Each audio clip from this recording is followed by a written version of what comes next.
राम न जाण्या रे मूड नर, राम न जाण्या रे, राम न जाण्या रे मूड नर, राम न जाण्या रे। राम न जाण्या रे मूड नर, राम न जाण्या रे।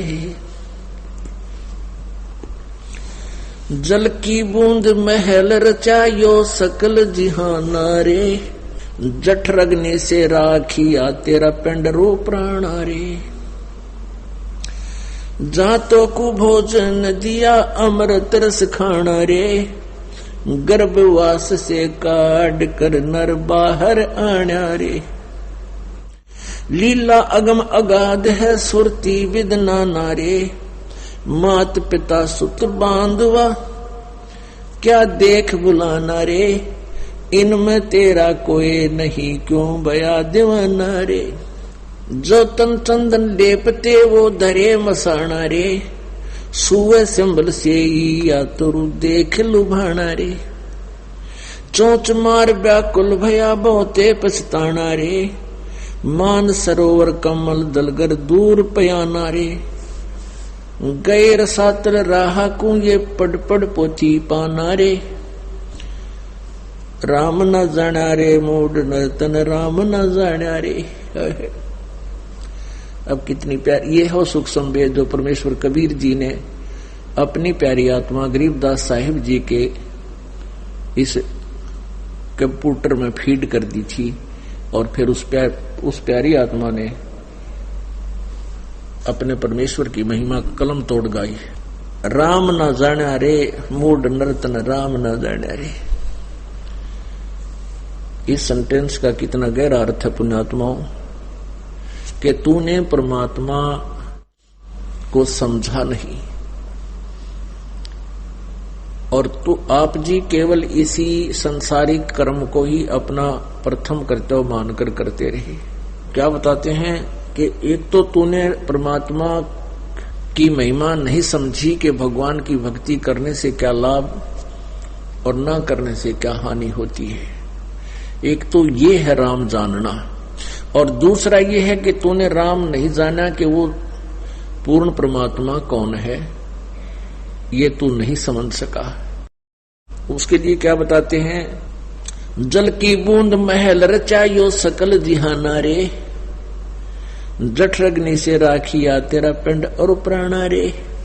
जिस परमेश्वर ने सारे ब्रह्मांडों की रचना की और तेरे शरीर को भी बनाया मां के गर्भ में, और पेट के अंदर जहां बच्चा माता जी के गर्भ में बच्चा जब बनता है वो ऐसा होता है चीकले के सा शरीर, जैसे आपने कोई पशु पक्षी के बच्चे अंडे से निकलते उनका शरीर कितना कच्चा कच्चा सा होता है, इससे भी कच्चा शरीर आपका मां के गर्भ में था।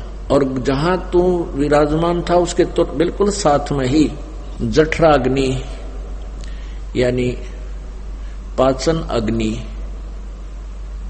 इतनी भयंकर आंच होती है, इतनी भयंकर गर्मी है वहां पर। अपने शरीर में परमात्मा ने कैसी व्यवस्था की है, जैसे कहते हैं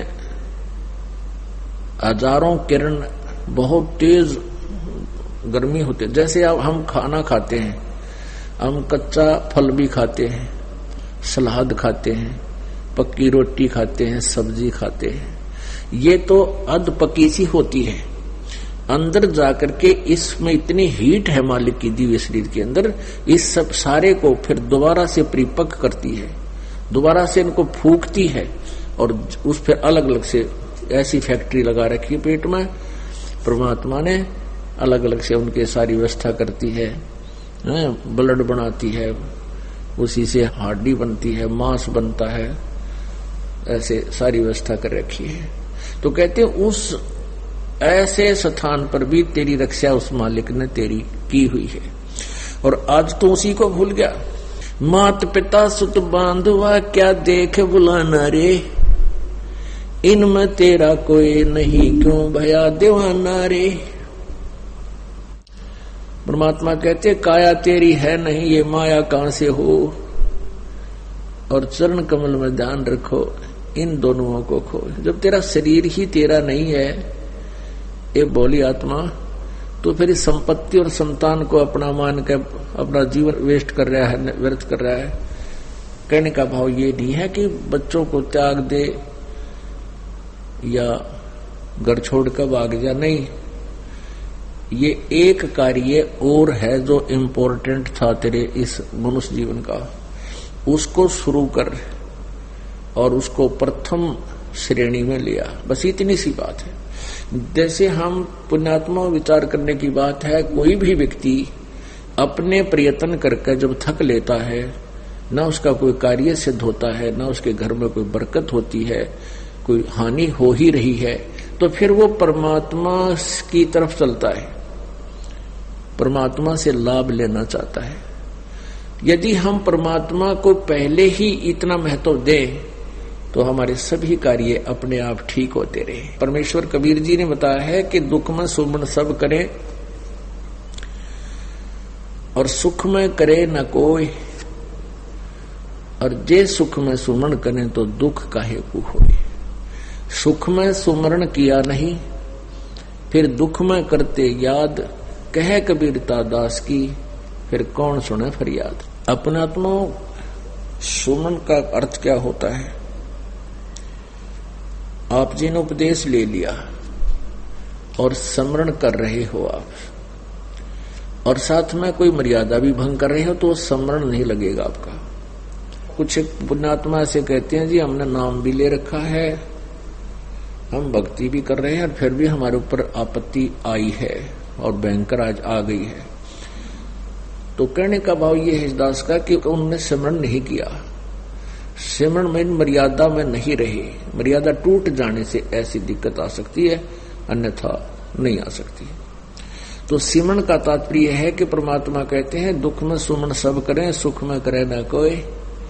आप दुखी हो, आपको राहत मिली, सुखी हुए, कुछ दिनों के बाद आप इतने भूल जाते हो सत्संग के अभाव से, और फिर गलतियां प्रारंभ कर देते हो। लोक लाज में आके, लोक लाज में आके गुरुजी के द्वारा दिए गए आदेश की अवहेलना कर देते हो, उल्लंघन कर देते हो, मर्यादा तोड़ देते हो, तो काल का दाव लग जाता है। कुछ एक ऐसे भक्त हैं जिनके पिछले पुण्य अच्छे होते हैं, और वो पुण्यों के कारण, पिछले पुण्य तो हैं ही, उन पुण्यों के कारण वो सुखी है। जिस इस नकली लोक में जिसको हम सुख मानते हैं, वो संसारिक दृष्टि से सुखी है, और उसने उपदेश भी ले लिया है। और एक ऐसा प्राणी है जिसके पूर्व जन्म के पुण्य गणे नहीं है, उस पर आपत्ति आ गई है। परमात्मा कबीर जी की शरण में यहां आ गया है, आने से उसने नाम लेने से लाभ शुरू हो गया है। तो कुछ दिनों के बाद उसको दुख आने बंद हो जाएंगे, क्योंकि पुण्य बढ़ जाएंगे, पाप समाप्त कर देता है परमात्मा। तो फिर वो कुछ दिनों में उस दूसरे भक्त को देखा देखी कि दूसरा भक्त है, वो भी नाम लिए हुए है, और वो भी मर्यादा तोड़ देता है, जो गुरुजी ने आदेश दे रखा है उसका उल्लंघन कर देता है, और देखता है कि उस पर कोई आपत्ति अभी आ नहीं रही। उसको देखकर वो स्वयं भी विचलित होकर के कोई मर्यादा भंग कर देता है। तो ऐसे फिर आपत्तियां फिर प्रारंभ हो जाती है। जिस व्यक्ति ने उपदेश भी ले रखा है और नाम भी खंडित कर दिया, तो उस पर अब मंत्र उसका है नहीं उसके पास।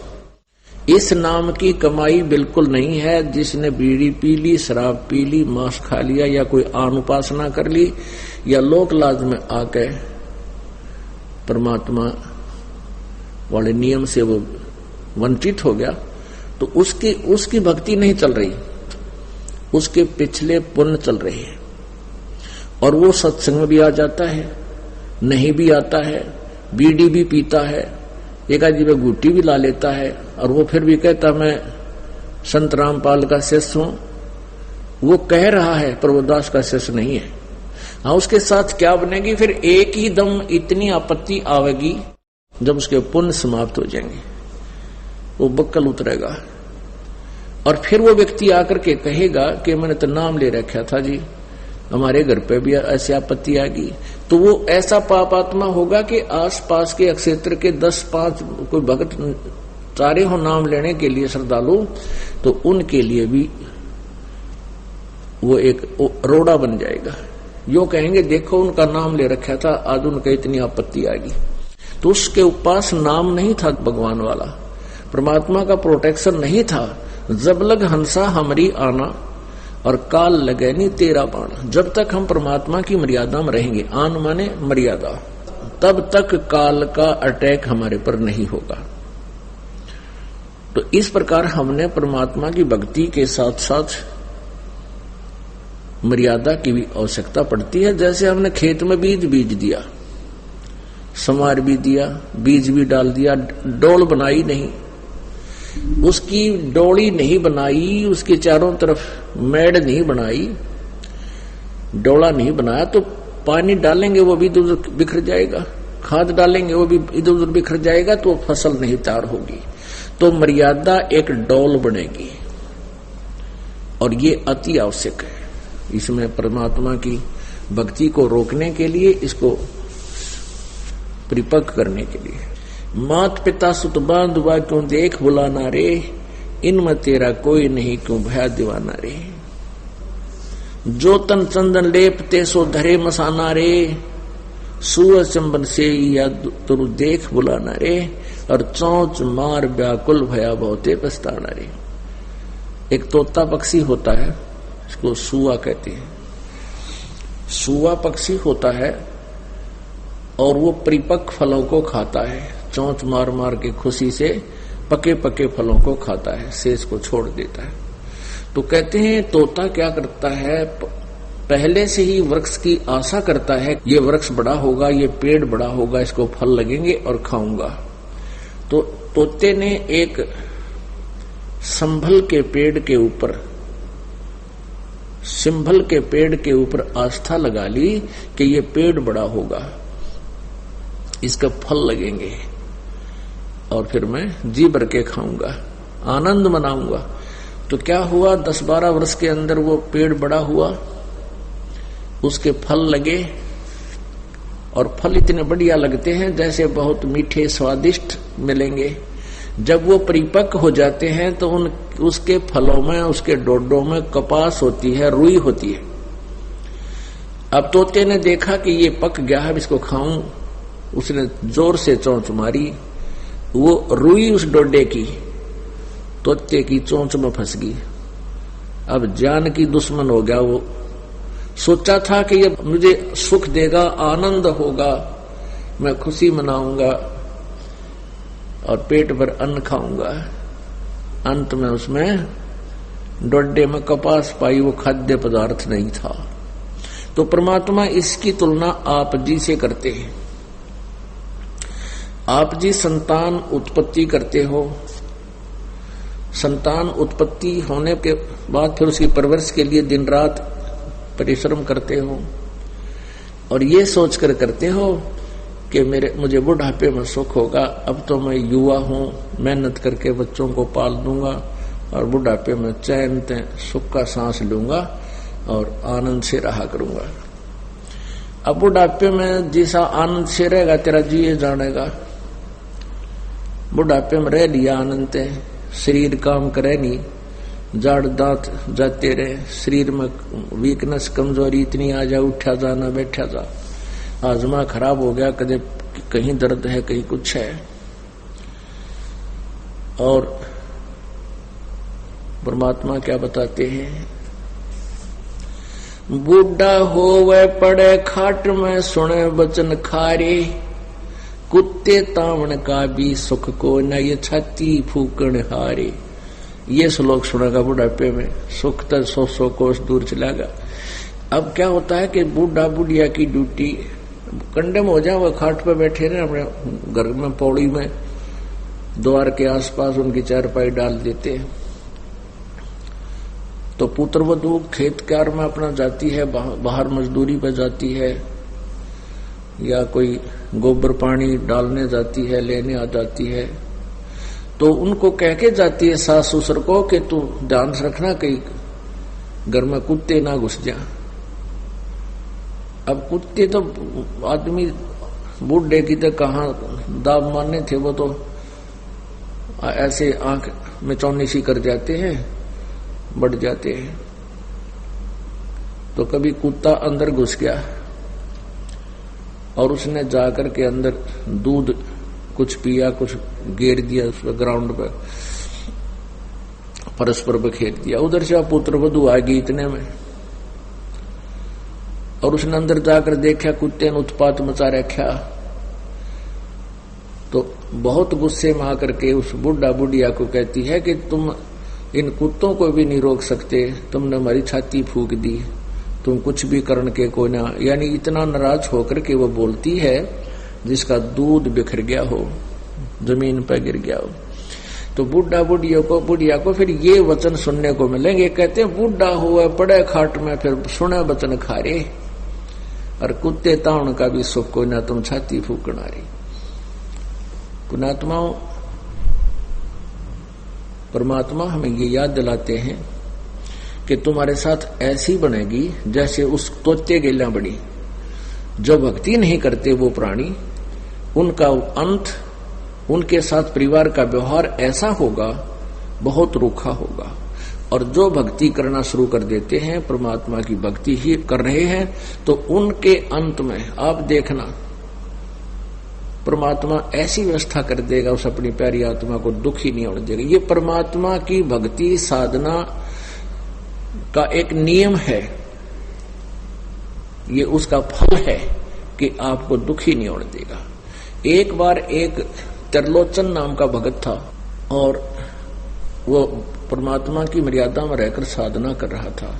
परमेश्वर कबीर जी रह कर आते रहते हैं, कभी केवल एक संत रूप में रह करके चले जाते हैं, और कुछ एक भक्तों को परमात्मा का लाभ दे जाते हैं, जिसका उदाहरण दूर तक फैला रहता है कि उनको एक संत था, उसने ऐसे कृपा करी, भगवान की कृपा से उनको ऐसे लाभ हुआ।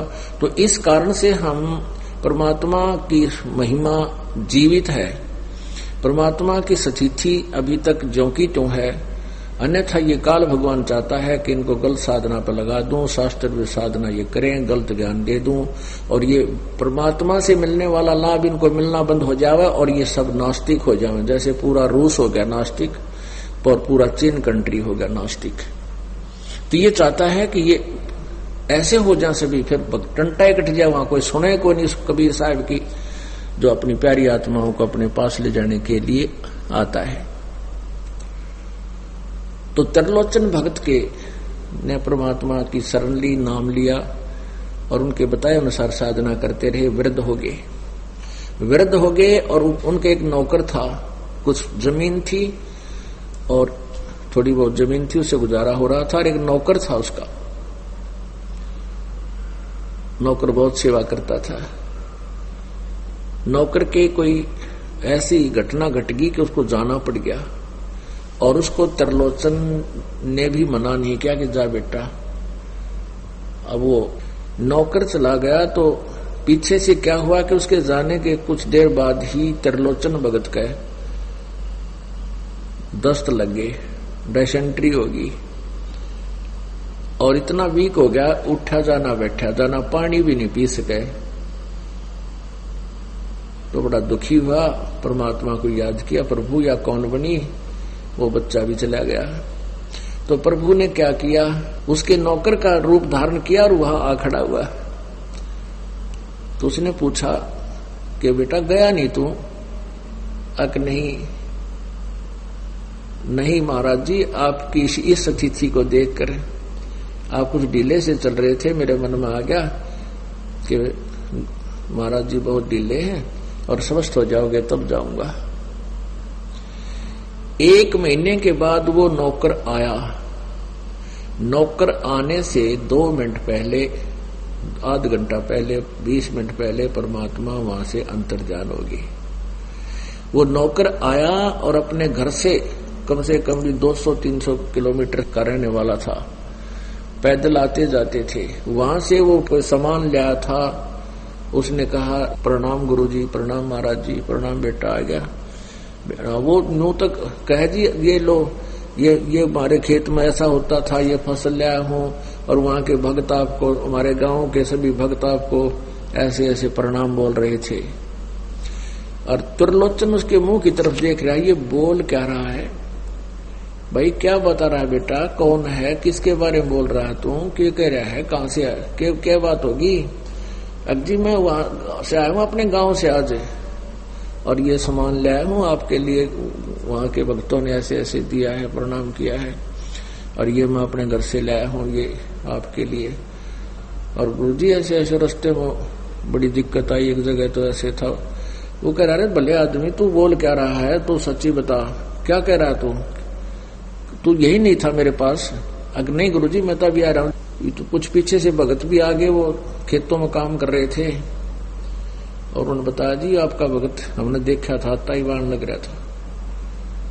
तो त्रिलोचन ने कहा कि भाई यहाँ वो कौन था, ओए होए रे भगत त्रिलोचन। वो कहता तू मेरी सेवा कर रहा था यहाँ पर, तने मेरी टट्टी ठाठा कर डाली, मेरे हाथ तक धोए, और बेटा रोटी बनाया करता। नहीं गुरुजी मैं तो आज आया हूँ, मैं तो आज आया हूँ स्वामी जी, और ये सामान ले आया हूँ वहां से। तब रोया वो टक्कर मार के त्रिलोचन, हे परमात्मा इस पापी पर इतनी कृपा आपकी कि आपने आकर के इस दास के अतिसार भी उठाकर डाले, टट्टी भी उठाकर डाली, कपड़े धोए, रोटी पोई, खाना खिलाया। तो परमात्मा कहते हैं यदि आप जी सच्चे दिल से, देखो भक्ति तो सभी करते हैं, बच्चे स्कूलों में सभी पढ़ा करते हैं और सभी विद्यार्थी होते हैं।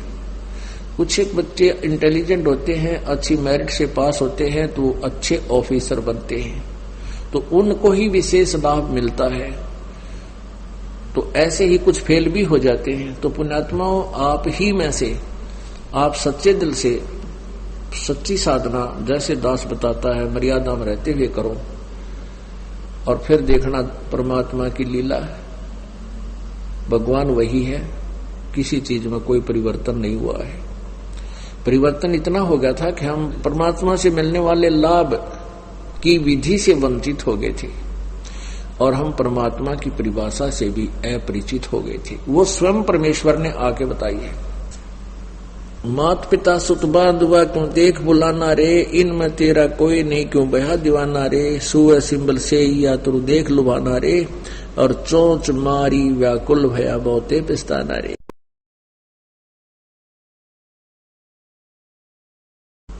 मात पिता सुत बांधुआ क्यों देख बुलाना रे, इनमें तेरा कोई नहीं क्यों बहा दीवाना रे, सुअ सिंबल से या तुरु देख लुभाना रे, और चोंच मारी व्याकुल भया बहुते पिस्ताना रे। मान सरोवर कमल दल गरदूर प्याना रे, गैर सातल राह को पढ़ पोथी पाना रे।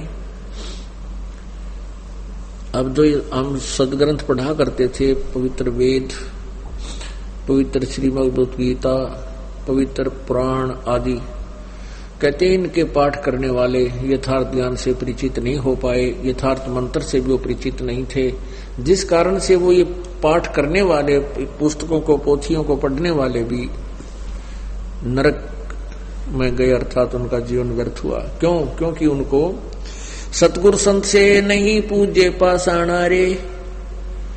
सतगुरु संत यानी परम संत उन्होंने मिले नहीं, उनको परम संत की उन्होंने सेवा नहीं की। सतगुरु संत से नहीं पूजे पाषाणा रे, और मरकब है कुम्हार के फिर शुक्र सवाना रे।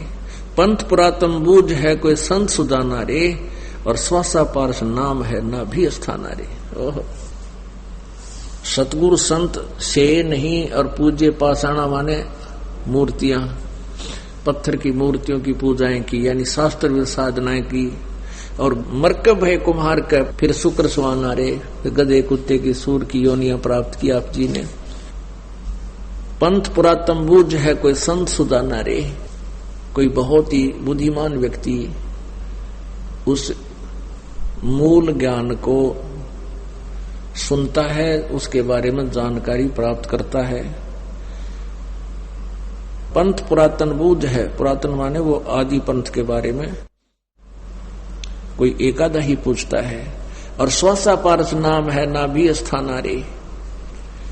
हृदय में हरिपाई ये त्रिकुटी प्रवाना रे, गगन मंडल में गुम्मट है जहां धौजा निशाना रे। हाजिर नाजिर है धनी साहेब दिलदाना रे, पलकों चौरा कीजिए तापर कुर्बाना रे। मन पौन सोच से आगम है कह नृत्य बयाना रे, जैसे अलल आकाश को धर है तुम जाना रे। आसन बंद अडोल मन